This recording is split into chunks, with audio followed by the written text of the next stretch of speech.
రాజకీయ పార్టీలు తమ ఇష్టం వచ్చినట్లు ప్రైవేట్ కంపెనీ ఉద్యోగాల్లో కూడా కోటా ఇవ్వాల్సిందేనని చట్టం తీసుకువస్తే దేశ ఆర్థిక వ్యవస్థపై తీవ్ర ప్రభావాన్ని చూపుతుంది. ఎక్కడైనా ఉద్యోగాల్లో మెరిట్పై ఉద్యోగాలు ఇస్తేనే ఆ సంస్థ మనగలుగుతుంది. ప్రస్తుతం కర్ణాటకలోని సిద్ధరామయ్య ప్రభుత్వం రాష్ట్రంలో ఉన్న ప్రైవేట్ సంస్థల్లో 50% ఉద్యోగాలు స్థానికులకు, కన్నడిగులకు ఇవ్వాల్సిందేనని కర్ణాటక కేబినెట్ బిల్లు కూడా ఆమోదింపచేశారు. దీనిపై ప్రైవేట్ కంపెనీల యాజమాన్యాలు తీవ్ర వ్యతిరేకతను వ్యక్తం చేయడంతో ప్రభుత్వం కాస్త వెనక్కి తగ్గింది. ప్రస్తుతం ఆ బిల్లును తాత్కాలికంగా నిలిపివేశారు. ఆ వివరాలు ఈ స్టోరీలో.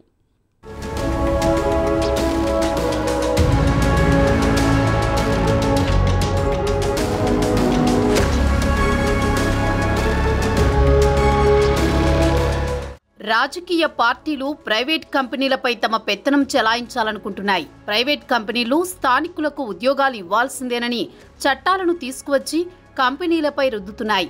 తాజాగా కర్ణాటకలోని సిద్ధరామయ్య ప్రభుత్వం ఇలాంటి చట్టాన్ని తెచ్చి ప్రైవేట్ కంపెనీల ఆగ్రహానికి గురికావడంతో ప్రస్తుతానికి ఆ బిల్లును హోల్డ్లో ఉంచింది. ఇక కర్ణాటక రిజర్వేషన్ బిల్లు విషయానికి వస్తే ప్రైవేట్ కంపెనీల్లో 50% ఉద్యోగాలు, అడ్మినిస్ట్రేటివ్ విభాగంలో 75% నాన్ అడ్మినిస్ట్రేటివ్ విభాగాల్లో రిజర్వ్ చేయాల్సిందేనని రాష్ట్ర కేబినెట్ ఆమోదముద్ర వేసింది. ప్రభుత్వం తీసుకున్న నిర్ణయంపై ప్రైవేట్ రంగానికి చెందిన బడా వ్యాపారవేత్తలు, బిజినెస్ లీడర్స్, టెక్ టైకూన్స్ తీవ్రంగా వ్యతిరేకించారు.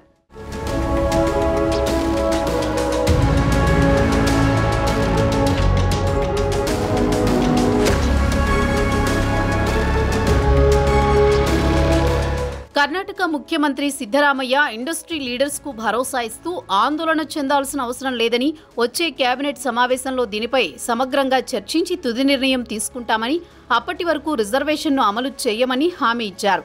కర్ణాటక మంత్రి, ఎంపీ పాటిల్ కూడా ఇండస్ట్రీ లీడర్స్ ఆందోళన చెందాల్సిన అవసరం లేదని, దీనిపై ఇండస్ట్రీ లీడర్స్తో సంప్రదింపులు జరిపిన తర్వాత నిర్ణయం తీసుకుంటామన్నారు. రాష్ట్రంలో పెద్ద ఎత్తున ఉద్యోగాలు కల్పించడమే తమ ఉద్దేశమని ఆయన కూడా ప్రైవేట్ రంగానికి చెందిన వ్యాపారవేత్తల ఆగ్రహాన్ని తగ్గించడానికి ప్రయత్నించారు.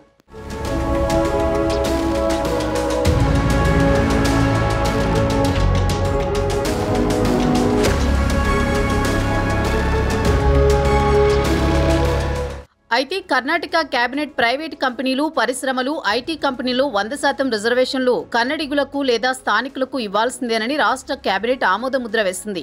ప్రైవేట్ ఇండస్ట్రీస్లో సి, డి గ్రేడ్ ఉద్యోగాలు స్థానికులు ఇవ్వాల్సిందేనని ముఖ్యమంత్రి సిద్ధరామయ్య తన సోషల్ మీడియా అకౌంట్ ఎక్స్లో వెల్లడించడం వెంటనే ఐటీ రంగానికి చెందిన కంపెనీల నుంచి పెద్ద ఎత్తున విమర్శలు రావడంతో ఆయన ఆ పోస్ట్ను డిలీట్ చేశారు.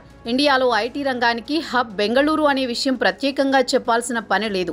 ముఖ్యమంత్రి ప్రకటన వెలువడిన వెంటనే ఐటీ కంపెనీలతో పాటు నాస్కామ్ ప్రభుత్వంపై పెద్ద ఎత్తున విమర్శలు గుప్పించింది. కొత్త బిల్లు అమల్లోకి వస్తే ఐటీ రంగం తీవ్రంగా దెబ్బతింటుంది, ఉద్యోగాలపై తీవ్ర ప్రభావం చూపుతుంది, కంపెనీలు గత్యంతరం లేక ఇతర ప్రాంతాలకు తరలిపోతాయని హెచ్చరించింది.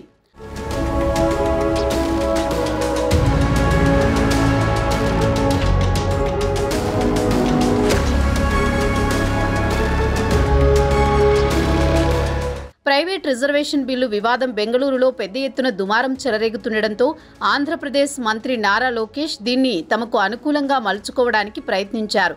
బెంగళూరు ఐటీ రంగానికి చెందిన కంపెనీలకు ఆంధ్రప్రదేశ్ రెడ్ కార్పెట్ వెల్కమ్ చెబుతోంది. రండి, మీ వ్యాపారాన్ని వైజాగ్కు మార్చుకోండి, ప్రభుత్వం అన్ని విధాలా మీకు సహాయ సహకారాలు అందిస్తుందని బెంగళూరు ఐటీ కంపెనీలను ఆహ్వానించారు. ఏపీలో కొత్తగా ఏర్పడిన ప్రభుత్వం మీకు అన్ని విధాలా అండగా ఉంటుంది. ఆంధ్రప్రదేశ్లో ఐటీ రంగానికి కావలసిన స్కిల్డ్ టాలెంట్ యువకులు కూడా అందుబాటులో ఉన్నారు. ప్రభుత్వం నుంచి మీకు ఎలాంటి నిర్బంధం ఉండదని హామీ ఇచ్చారు. మీ IT services, AI data centre cluster వైజాగ్లో ఉంది.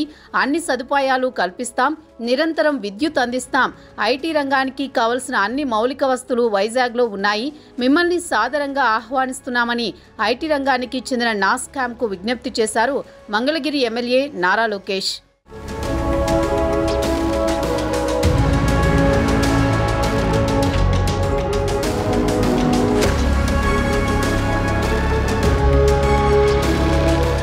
ఇక కర్ణాటక మంత్రి ప్రియాంక ఖర్గే వెంటనే డ్యామేజీ కంట్రోల్కు దిగారు. లోకేష్పై పలు ప్రశ్నలు సంధించారు.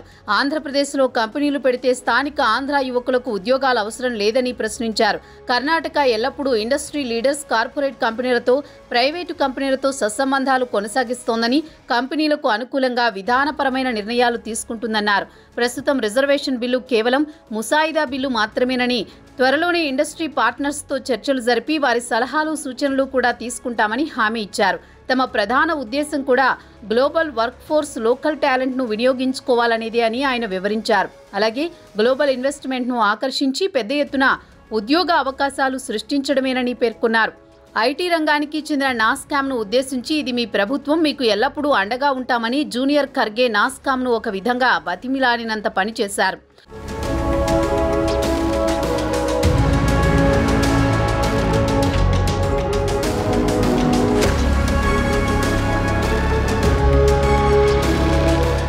ప్రస్తుతం కర్ణాటకకు ఐటీ రంగం వెన్నెముక. ప్రభుత్వానికి పన్నుల రూపంలో వేలాది కోట్ల రూపాయల ఆదాయం వస్తోంది. ఒకవేళ ఖర్గే ప్రభుత్వం ఐటీ రంగంలో రిజర్వేషన్లు ఖచ్చితంగా అమలు చేయాలని పట్టుబడితే బెంగళూరు ఖాళీ అయి వైజాగ్ రావడం ఖాయం. చంద్రబాబు ఉమ్మడి ఆంధ్రప్రదేశ్ ముఖ్యమంత్రిగా ఉన్నప్పుడు బిల్ క్లింటన్ను హైదరాబాద్ రప్పించారు. అటు తర్వాత హైదరాబాద్ ఐటీ రంగం అంచెలంచెలుగా ఎదిగింది. ప్రస్తుతం కర్ణాటకను వెనక్కి నెట్టే స్థాయికి చేరింది. కొత్తగా సీఎంగా బాధ్యతలు చేపట్టిన చంద్రబాబుకు ఏపీని అభివృద్ధి పథంలో నడిపించాలనే కసితో ఉన్నారు. చిన్నపాటి అవకాశం లభించినా బెంగళూరు ఐటీ రంగం కాస్త వైజాగ్ వస్తుందన్న భయంతో కర్ణాటక సీఎం సిద్ధరామయ్య వెనుకంజ వేశారని ఐటీ రంగానికి చెందిన నిపుణులు విశ్లేషిస్తున్నారు.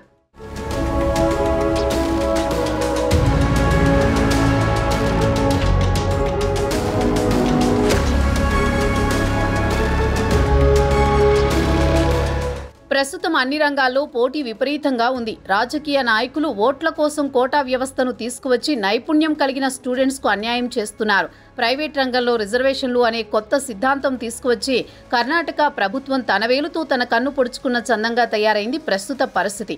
ఒకప్పుడు కర్ణాటక సీఎం ఒకరు ఇన్ఫోసిస్ వ్యవస్థాపకుడు ఎన్ఆర్ నారాయణమూర్తిపై కక్షతోనే, మరో ఉద్దేశంతోనో ఇన్ఫోసిస్తో పాటు ఇతర ప్రైవేట్ కంపెనీల్లో కుల ప్రాతిపదికన రిజర్వేషన్ అమలు చేయాల్సిందేనని ఒత్తిడి తెచ్చారు. దీనికి ఆయన నిర్ద్వందంగా తిరస్కరించారు. ఇది ప్రభుత్వ దుకాణం కాదు, ప్రైవేటు కంపెనీ, ఇక్కడ మెరిట్ పైనే ఉద్యోగాలిస్తామని స్పష్టం చేశారు. ఒత్తిడి చేస్తే వేరే ప్రాంతానికి వెళతామని హెచ్చరించారు. మరి సిద్ధరామయ్య ప్రభుత్వం ప్రైవేట్ రిజర్వేషన్ బిల్లుపై ఎలా నిర్ణయం తీసుకుంటుందో వేచి చూడాల్సిందే అంటున్నారు ఐటీ రంగానికి చెందిన నిపుణులు.